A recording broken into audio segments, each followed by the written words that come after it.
영화 속의 사랑. 어두운 인간 본성을 표현한 영화. 내 무덤에 침을 뱉어라. 내 무덤에 침을 뱉어라는 1978년에 처음 발표된 영화로 당시의 제목은 여자의 날이었지만 흥행이 부진했습니다. 그러나 1981년에 배급업자가 1959년에 프랑스 영화인 너의 무덤에 침을 뱉으마를 카피해 제목을 바꿔 재개봉함으로써 주목을 받았습니다. 1978년작의 한국판은 제목이 내 무덤에 침을 뱉어라였는데 완전한 오역으로 내가 내로 바뀜으로써 원 제목과 번역된 제목이 정반대의 뜻이 된 것입니다. 1980년대 후반 업체에서 내 무덤에 침을 뱉어라란 제목으로 비디오를 출시하면서 국내에서는 이 제목으로 굳어졌는데 비디오는 여러 업체에서 나왔으며 비삭 제본이 지하에서 유통되기도 했습니다. 2010년 타임지 선정 어이없게 폭력적인 영화 탑10에 들었는데 다른 영화는 패션 오브 크라이스트, 300, 카니발 홀로코스트, 킬빌, 와일드 번치, 호스텔, 배틀로얄, 시계태엽 오렌지, 엑스텐션이었습니다. 한국 영화 중에서도 이 영화 줄거리를 표절한 게 쏟아졌는데 가장 표절이 잘 된 작품이 김성수 감독의 마흥식, 나연이 주연의 야누스의 불꽃 여자입니다. 카메라 구도는 물론 심지어 팬티 색깔까지 닮았는데 다만 이 작품은 알고 보니 강간 사건의 배후가 있었고 그것은 바로 약혼자였다는 반전과 약혼자에게 복수하는 내용도 다루고 있습니다. 무튼 이 영화는 2010년에 메어 자르치 감독에 의해 리메이크가 되고 이어서 속편이 나오게 되는데 2013년에 2편, 2015년에 3편이 각각 발표됩니다. 그리고 2019년에는 메어 자르치 감독에 의해 내 무덤에 침을 뱉어라. 데자뷰가 발표됩니다. 영화 속으로 1978년 최초의 작품과 2010년 리메이크작. 1978년에 발표된 내 무덤에 침을 뱉어라는 원래 제목이 여자의 날이었으나 배급업자가 제목을 바꿔 1981년에 새롭게 출시를 한 영화이며 이 영화는 2010년에 동일한 제목으로 리메이크가 됩니다. 대도시 뉴욕에서 시골의 별장으로 여름 휴가를 온 미모의 여류 작가 제니퍼는 수영을 즐기고 숲에서 글을 쓰며 아름다운 자연을 만끽하지만 여자 혼자 산장에 머문다는 사실을 동네 불량배 4명이 알게 됩니다. 그들은 그녀가 머물던 산장을 찾아가 제니퍼를 겁탈하고 무자비하게 폭행을 하고 그들로부터 겨우 벗어난 그녀는 보안관에게 도움을 청하지만 보안관이 제일 나쁜 놈으로 악의 축이었으며 이로써 그들은 5명이 됩니다. 보안관까지 가세해 야외에서 다시 성폭행이 이루어지고 비틀거리며 위태롭게 걸어가는 제니퍼를 5명의 남자들이 따르는데 스토치 보안관이 총을 발사하려는 순간 그녀는 다리에서 아래 강으로 몸을 던집니다.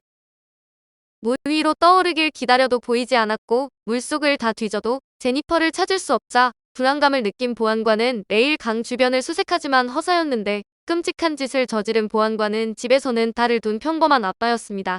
그는 그녀의 차를 분해하라고 지시하며 범행을 촬영한 영상은 물론 제니퍼의 옷과 소지품까지 모두 불태워 증거를 없앴지만 가해자들의 불안감을 가중시키는 일들이 연이어 벌어집니다.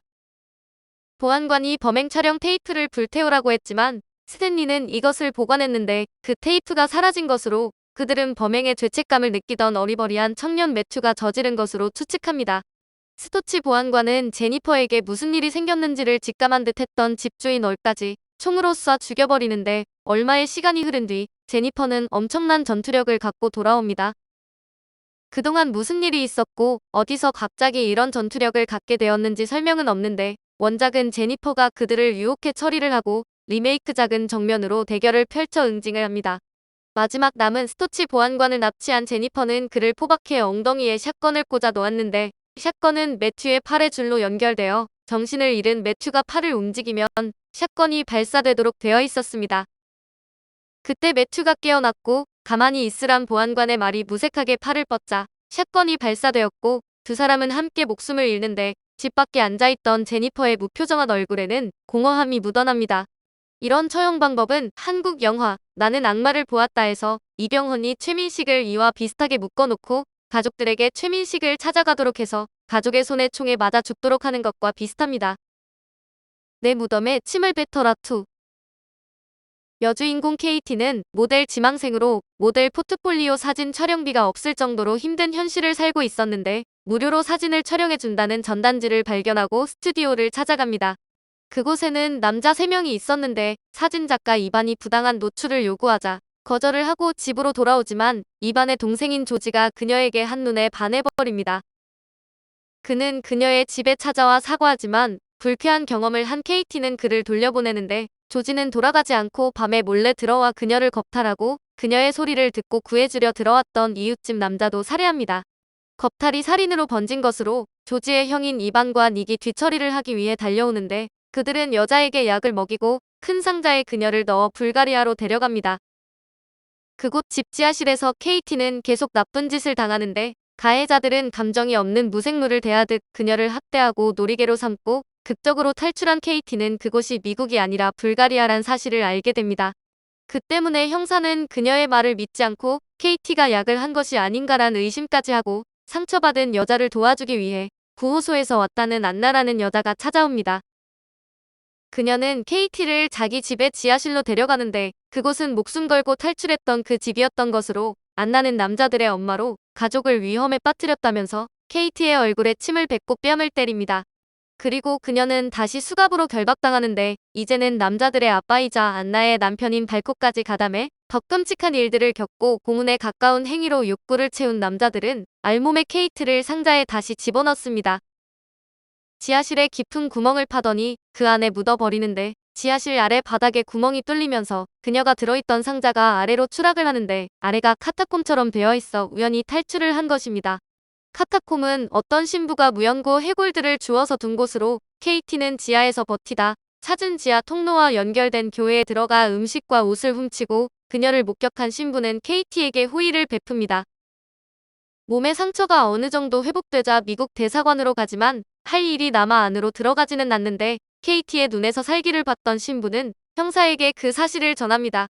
이후 케이티는 조지, 둘째 믹, 아빠 발코를 차례로 공격해서 살해를 하는데 조지만은 죽이지 않고 포박한 몸에 큰 상처를 낸 뒤 우물을 바르더니 그대로 방치해 두었습니다. 조지는 온몸에 난 상처가 심각하게 감염되어 끔찍한 고통을 겪고 있었는데 집에 돌아온 엄마 안나는 자신의 방 물건들이 박살 나 있는 것을 보고 크게 놀라게 됩니다. 그리고 지하실로 가서 케이티를 묻었던 바닥에 구멍이 뚫려 있는 것을 보는데 그 순간 케이티에게 얻어맞아 구멍 아래 지하로 추락하고 덧난 상처에 고통받는 조지를 발견합니다. 케이티를 넣었던 상자에 갇힌 신세가 된 그녀는 비명을 지를 뿐이었고 케이티는 상자의 뚜껑을 거칠게 닫아버리고 마지막 남은 첫째 이반도 지하도에서 케이티에게 공격을 받고 의식을 잃습니다. 얼마 후 깨어난 그 역시 사지가 묶여 끔찍한 고문을 당하는데 이때 신부의 안내로 지하도의 운영사가 그녀를 말리려고 하지만 그 사이 이반이 일어나 케이티의 목을 조릅니다. 여기서 형사의 선택은 케이티를 구하는 것으로 이반의 머리에 총을 쏴버리는데 처음 그녀의 도움 요청을 알아주지 못한 죄책감에서 비롯한 행동으로 보입니다. 지하도에서 나온 케이티가 향한 곳은 미국 대사관인데 전에 들어가지 않았던 대사관을 한참 응시하던 케이티는 천천히 그 안으로 발걸음을 옮기는 것으로 영화는 끝납니다. 내 무덤에 침을 뱉어라 3. 과거에 집단 성폭행을 당한 제니퍼는 악몽에 계속 시달리고 이름까지 엔젤라로 바꾸는데 성폭력 피해자 모임의 그룹 치료 프로그램에 참여해 성폭행당한 딸은 자살하고 가해자는 풀려난 오스카 코자를 만납니다. 피해자 모임에서 가장 많은 정보를 알려주는 말라도 알게 되는데 엔젤라와 말라는 곧바로 친구가 되고 사람들의 성추행을 목격하면 바로 응징을 하면서 의기투합을 합니다.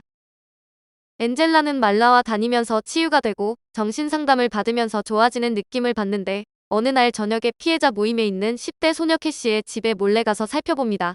캐시가 새아버지인 론한테 성폭행을 당하고 있다고 모임에서 털어놓았기 때문인데 두 사람은 그를 응징하기로 해서 복면을 하고 론 메릭이 점심 먹으러 가는 주차장에서 복면을 쓰고 론의 뒤통수를 가격합니다. 여자를 희롱하거나 쳐다보면서 실실거리면 후회하게 해준다면서 몇 대 시원하게 갈겨주는데 다음 날 피해자 모임에서 캐시는 새아빠가 잘못했다면서 달라졌다고 말합니다. 그러나 파티를 하자는 엔젤라의 말에 말라는 전 남자친구 때문에 일찍 가봐야 한다며 가버리는데 그것이 말라의 마지막 모습이 되게 됩니다. 다음 날 엔젤라는 말라가 약속한 시간에 바에 오지 않았고 모임에서 말라가 죽었다는 이야기를 듣는데 말라의 검시 보고서에는 성폭행 흔적이 있다고 되어 있었습니다. 엔젤라는 조용히 맥딜런 형사한테 가서 살해되었는지 성폭행을 당했는지 가해자가 전남친인지 등을 물어보는데 전남친은 교활한 사람이지만 조사 중이라 말할 수 없다며 최선을 다하겠다고 합니다. 말라의 전남친이 무죄로 석방되고 맥 딜런 형사는 증거가 없다고 하는데 열받은 엔젤라는 화장을 짓게 하고 나이트클럽에 가서 말라의 전 남친인 니콜라스를 유혹해 따라 나오도록 합니다. 그리고 이런저런 하드코어 장면이 이어지다 엔젤라는 니콜라스의 거시기를 칼로 2조각 내버리고 가방 속에 준비한 쇠지레로 갈기갈기 찢어 니콜라스를 죽여버립니다. 한편 모임에서 캐시는 미친 새 아빠가 다시 자기를 건드린다고 호소하자 캐시의 새아빠론의 가게에 어려 보이는 옷을 입고 늦은 시각에 찾아가 그를 유혹해 전기 충격기로 납치를 합니다. 엔젤라는 무지막지한 막대기를 항문에 쑤셔넣는데 론은 잘못을 빌어보지만 때는 늦었고 엔젤라는 증거를 불태워버립니다. 다음 타겟은 오즈카 딸의 성폭행범인 콜 왓슨으로 콜 왓슨의 뒤를 밟는 엔젤라는 한참 뒤쫓다 전기 충격기를 들이대지만 이 괴물은 목을 칼에 찔리고도 주먹을 휘둘러 엔젤라를 쓰러뜨리고 강제로 범하려고 합니다. 온 힘을 다해 전기 충격기로 지져보지만 그는 오히려 전기 충격기를 빼앗아 엔젤라를 지져버리지만 그 순간에 2명의 형사가 총을 발사해 강간 가해자 콜 왓슨은 죽게 됩니다. 여 형사는 끈질긴 조사로 엔젤라의 루이지애나 사건까지 다 알아내는데 개명에 모를 줄 알았지만 여 형사 보일은 제니퍼 힐스 사건의 전모를 거의 다 알고 있었습니다. 넘어가지 않던 엔젤라가 당황한 그 순간 오즈카의 자백이 경찰서 사무실에 울려 퍼지는데 오즈카가 자신의 몸을 자해하고 자신이 죽였다고 자백하면서 쓰러져 안젤라는 풀려나게 됩니다. 맥 딜런 형사는 엔젤라를 미행하면서 지켜보는데 마지막 장면은 갑자기 안젤라가 수감 중 정신상담을 하는 것으로 상담을 하는 박사는 2년이 지났고 금요일에 나가니 문제를 일으키지 말라고 합니다. 엔젤라가 2년 전에 수감이 되었다는 설정인데 상상인지 진실인지 아리송하지만 엔젤라가 나온 문 앞 명패에 붙은 테라피스트를 살짝 더 레이피스트로 고치면 강간범이란 뜻으로 완전히 달라지게 됩니다. 내 무덤에 침을 뱉어라. 데자뷰. 전작 사건이 발생한 지 40년이 지난 시점으로 제니퍼 힐스는 자신의 강간을 소재로 한 회고록을 집필해 성공적인 강간 상담가가 되어 있었고 딸인 크리스티 힐스는 10살 때부터 모델 생활을 해온 성공적인 모델입니다. 한편 1편에서 제니퍼의 강간범으로 제니퍼 손에 죽은 조니의 가족이 복수를 계획하는데 복수는 다시 복수를 부른다는 설정이지만 40년이나 지난 후에 복수를 하려고 한다는 것부터 납득이 되지 않습니다.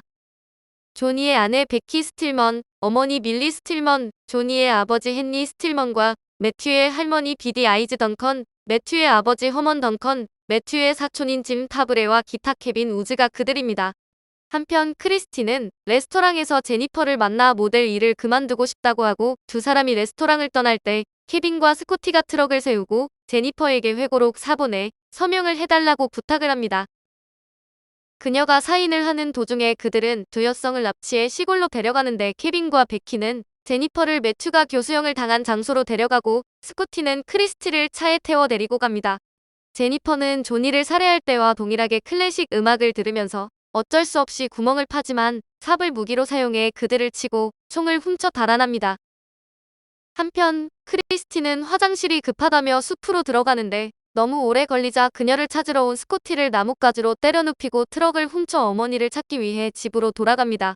한편 도망을 치던 제니퍼는 낯선 여성에게 잡히는데 그녀는 제니퍼를 이상한 노부부에게 넘기고 그들은 제니퍼를 교회로 끌고 가서 살려달라고 말하도록 강요를 한 후에 제니퍼를 참수합니다. 크리스티가 잠시 후 도착해 어머니가 돌아가신 것을 발견하고 도움을 청하는데 도와주는 사람이 없자 시체가 있는 곳으로 돌아오지만 제니퍼의 시체를 싣고 달아나는 트럭을 보게 됩니다. 그리고 제니퍼를 죽였던 베키가 돌아와 숲으로 도망가는 크리스티를 쫓아가는데 그곳에서 크리스티는 허먼과 케빈의 공격을 받고 케빈은 그녀를 기절시켜 강간을 합니다. 그들은 제니퍼를 무덤에 묻기 전에 조니의 무덤에 가서 승리를 축하하며 크리스티는 겨우 도망쳐 다음날 허먼의 집에서 낫으로 허먼을 기습해 죽이는데 베키는 케빈과 스코티에게 크리스티를 찾으라고 명령합니다. 두 사람은 크리스티를 찾다 길가에 세워져 있는 허먼의 차를 발견하는데 케빈이 차에 오자 숨어있던 크리스티는 총으로 위협해 그에게 옷을 벗으라고 명령합니다.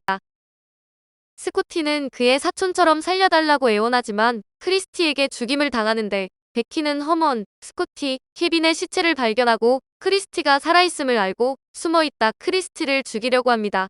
그러나 노부부에 의해 저지되고 크리스티는 맥주병으로 베키의 머리를 때려 죽이는데 노부부는 크리스티에게 제니퍼의 시신이 있는 곳을 보여주며 내 아버지 무덤 바로 옆에 있다고 말합니다. 크리스티는 묘지에 도착해 자신의 아버지가 존이었음을 알게 되는데 제니퍼는 그녀의 아버지가 누구인지 말하지 않았지만 그녀는 이미 알고 있었고 노부부가 존이의 부모임을 알게 됩니다. 그들은 크리스티에게 흙을 뿌리고 그녀가 기절할 때까지 계속해서 때리는데 기도를 암송하는 동안 크리스티는 그 구멍에서 기어나와 삽으로 노파와 조니의 어머니를 때리고 산탄총으로 죽입니다. 그녀는 조니 아버지를 위협해 제니퍼를 트럭에 실게 하는데 그녀는 그를 죽이지 않기로 마음먹지만 그는 자살을 해버리고 크리스티는 자신이 한 일에 대해 용서를 빌기 위해 교회에 갑니다. 영화의 뒷이야기 1978년에 내 무덤에 침을 뱉어라의 등장은 영화업계를 비롯한 사회에 큰 충격을 안겨주며 비난과 옹호의 대립이 팽팽했는데 강도 높은 겁탈 장면과 잔인한 복수 장면으로 상영 제한이 되기도 했습니다. 리메이크판은 이런 논란의 여지가 있던 장면을 배제하지 않고 더욱 사실적으로 영상에 담아 관객들에게 강렬함을 선사하는데 결국 더 강렬하고 잔인하고 강도 높은 영화로 탄생을 했습니다. 함무라비 법전의 눈에는 눈, 이에는 이가 있는데 이 영화는 여기에 충실해 상상 이상의 복수를 보여주는 영상은 몰입도를 높이며 호러 관객들의 찬사를 받고 있습니다. 영화평론가 로저 에버트는 가장 병적이고 변태적이며 어두운 인간 본성을 표현한 영화, 불결하고 수치스럽고 암울한 기분으로 극장을 빠져나오게 한 영화라고 평가한 바 있습니다. 원작은 미국에서 검열로 여러 부분이 삭제되고 여러 나라에서 수입 금지된 바 있는데 극찬과 매도가 동시에 쏟아진 원작을 둘러싼 논란이 오늘날까지 계속되고 있습니다. 참고로 스핏은 흔히 분노, 경멸의 표시로 침을 뱉는 것을 말하는데 현대 공포영화가 과학 포르노화한다고 평론가들이 비난하지만 영화학계에서는 공감을 자아낸 페미니즘에 입각한 영화라고 했습니다. 어머니 제니퍼 역으로 나온 카밀 키트는 테리 자키, 태미 셰어와 함께 최초의 작품에 출연한 바 있는데 리메이크작에 다시 출연을 했습니다. 리메이크작은 개봉 당일 블루레이 에디션은 아마존닷컴의 100대 영화뿐만 아니라 공포 부문에서도 1위를 차지했는데 영화는 비평가들로부터 부정적인 평가를 받았습니다. 한편 3편은 앞뒤가 전혀 맞지 않는 스토리에 안드로메다로 날아간 개연성, 싸구려 분장에 단 한 명도 빠짐없이 발연기를 시전한 배우들의 연기까지 어우러져 원작 제작진이 시리즈를 셀프 부관 참시한 셈입니다. 내 무덤에 침을 뱉어라 3은 복수는 나의 것이라는 부제가 붙어있는데 박찬욱 감독이 오마주를 좋아하는 감독이라 이것도 혹시라는 생각을 하는 분도 있겠죠? 하지만 박찬욱 감독의 영화 복수는 나의 것은 2002년에 선보였기 때문에 브라운슈타인 감독이 이를 베낀 것으로 영화를 만든 사람들 1978년판의 감독인 메어 자르치는 1978년 여성의 날로 가장 잘 알려진 영화 감독입니다. 메어 자르치는 리메이크 영화를 제작했으며 보조 프로듀서이기도 했는데 스티븐 먼로는 이 영화의 속편도 감독을 했습니다. 2010년 리메이크의 감독인 스티븐 알 먼로는 뉴욕 브롱크스에서 직계 가족이 모두 연예계에 있는 집안의 아들로 태어났는데 8살 때 슈퍼8 카메라로 영화를 만들기 시작했습니다. 12살 때 영화계에서 첫 월급을 받았는데 20세에 보조 카메라맨과 오퍼레이터로 10년 넘게 프리랜서 경력을 쌓기 시작했으며 30세에 처음으로 감독의 꿈을 이뤘습니다. 이후로 뮤직비디오, 광고, 다큐멘터리, 장편 영화, 시리즈, 텔레비전 영화, 호러에서 가족, 스릴러, 롬컴까지 모든 장르에서 감독을 했는데 여러 방송국에서 24편 이상의 TV 영화도 감독했습니다. 데니스 호퍼가 주연해 호평을 받은 하우스 오브 나인을 포함한 12편 이상의 장편 영화를 감독했으며 고전 영화 내 무덤에 침을 뱉어라를 리메이크해 호평을 받았습니다. 독특한 스타일을 주는 감독으로 명성을 갖고 있으며 프라하, 루마니아, 불가리아, 스위스, 일본, 영국, 아일랜드, 남아프리카 공화국 등에서도 일을 했습니다. 내 무덤에 침을 뱉어라 3의 감독인 알티 브라운슈타인은 2012년 미스터리 스릴러 텔레비전 영화인 레이오버로 감독 데뷔를 했습니다. 2013년에 백도 아래를 감독했으며 2015년에는 내 무덤에 침을 뱉어라 3를 감독했습니다. 1978년작 여주인공 제니퍼 역의 카밀 키토는 1947년 7월 20일 미국 아칸소주 파인 블러프에서 태어났는데 레어 자르치와 결혼을 했었습니다.